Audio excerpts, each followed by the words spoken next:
안녕하세요. 지금 시각은 4월 19일 11시 55분 3부 62화가 나온 시점입니다. 스포일러 댓글은 제가 댓글 첫 번째 고정해 놓은 곳에다가만 댓글 부탁드리며 다른 곳에 다시 예고 없이 삭제하겠습니다. 리뷰 시작하겠습니다. 화이트가 전성기급으로 부활하고 나서 율커의 손가락을 검격도 보이지 않은 채 잘라버립니다. 율커가 탑의 2단자 쪽에 속했던 자라는 사실이 공개되었고 그동안 기고만장했던 모습과 달리 땀 뻘뻘 흘리는 모습을 만들어준 화이트가 더 좋아집니다. 사실 율커의 눈 표식은 처음 등장과는 다릅니다. 처음 에반켈 앞에 등장했을 때는 아래로만 되어 있었는데 이번에 위로도 추가가 되었습니다. 화이트가 말하는 신이라는 존재들이라는 것은 자드와 십가주를 말하는 것으로 보입니다. 죽음의 층에서 영혼을 먹고 우랭마지노와 붙어보고 싶었다고 말했던 화이트의 모습과 다르게 정신적으로 큰 성숙을 이뤘음을 나타내는 장면입니다. 힘을 되찾긴 했지만 아직도 뭔가 부족하다고 여지를 남겨둡니다. 이로써 화이트는 먹어도 부족한 사람이라는 것을 알 수 있습니다. 신기한 건 이곳에 모인 자 중에 가장 탐나는 영혼을 가진 사람이 칼라반이 아닌 밤을 택했다는 점은 의미 있습니다. 칼라반의 무해정수보다 밤 안의 영혼과 가시의 힘들을 더 높게 평가하는 것 같습니다. 화이트가 속박을 풀라고 해도 풀지 않는 칼라반의 모습입니다. 이쯤 되면 베레모는 벗고 싸워도 될 듯한데 보는 제가 답답합니다. 아리의 검술 살인기를 보여줬는데 이제 살인기가 자신의 실력이 이 정도다 라고 나타내는 정도의 기술이라고 보면 될 것 같습니다. 무해정수 칼라반의 육체에 피를 내지 못했지만 칼라반이 위험성을 인지할 정도의 강함은 되었습니다. 일전에 칼라반과의 대결과는 달리 두 손으로 칼을 휘두르기보다 한 손으로 가볍게 상대하고 있는 느낌이 드는 화이트의 전투씬입니다. 무해정수의 뒤치기 공격도 전혀 통하지 않습니다. 드디어 무해정수 칼라반에게 피를 냅니다. 크게 베일 것 같자 칼라반이 뒤로 물러났습니다. 아리의 검술 살인기가 아닌 화이트류 검술 살인기가 나왔는데 화이트류는 영혼의 힘을 사용하는 것들이 많은 것 같습니다. 3부 39화에서 화이트가 밤에게 가졌던 생각이 이번 화에서 실전 교육으로 나타나고 있습니다. 당시 놀라울 정도로 재능과 무기가 넘치는데 사용법을 몰라 헤맨다고 표현했습니다. 화이트는 자신의 영혼의 힘을 사용하듯이 밤이 자신 안에 있는 영혼, 진짜 힘, 푸른 붉은 바리의 힘을 끌어내는 방법에 대해 알려줄 것으로 보입니다. 이로써 밤의 스승이 한 명 더 늘게 생겼습니다. 화이트가 유독 영혼을 불태우는 밤의 모습을 궁금해했는데 그냥 못 먹는 떡 빛깔이라도 보자는 식의 느낌일 줄 알았는데 뭔가 있는 것 같습니다. 쿤이 한 건을 하니 드디어 자아두군의 전략과 라이벌릭의 전략이 공개되었습니다. 4군단 기합 내부에는 중령이 예쁜 자세로 잠들어 있고 쿤 하인드 루치가 보입니다. 3부 52화에서 중령에게 예전에 말한 대로 함내를 좀 안내주지 않겠냐고 물어봤던 것이 그냥 꼬시는 줄 알았는데 떡밥이었습니다. 정황상 쿤 하인드 루치도 총사령관실에서 낙하산으로 보낸 사단장으로 추정이 되는데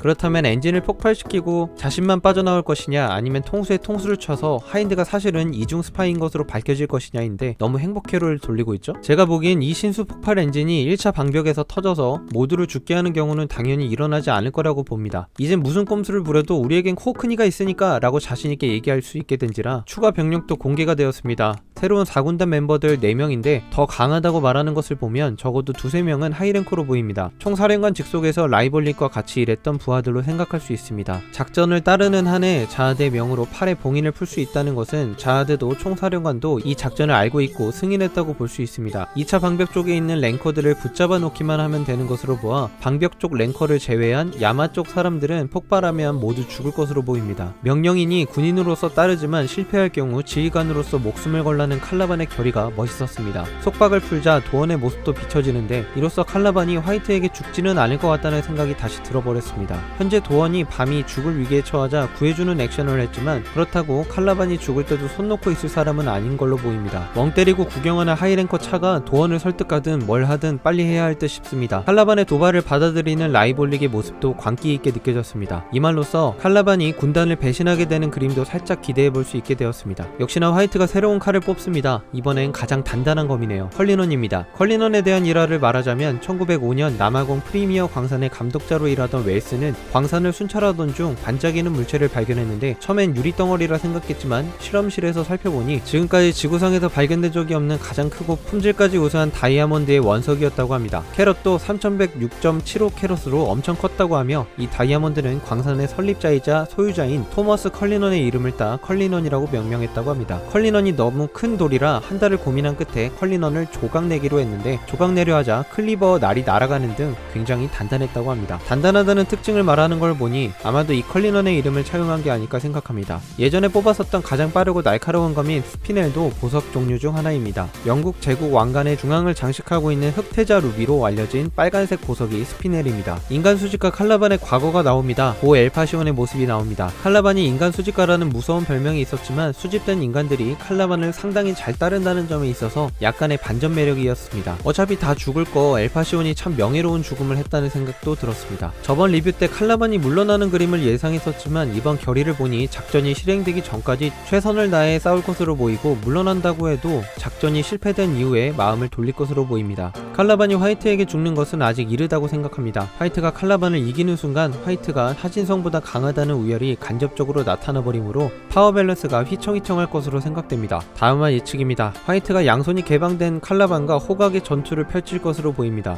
2차 방벽의 주술을 푸는 것은 4군단 신수폭발 공격 이후 나타날 것으로 보입니다. 2차 방벽 이후 새로운 4군단의 병력이 나온다는 것을 보니 퍼그의 증원군은 4군단 병력이 나오고 나서 등장할 가능성이 높습니다. 케렐람과 소호가 신수폭발 공격에 대한 해결을 하지 않을까 싶습니다. 밤은 방벽 풀 생각 안하고 화이트의 전투를 관전할 예정입니다. 이상 3부 62화 리뷰를 마치겠습니다. 시청해주셔서 감사합니다. 직진이었습니다.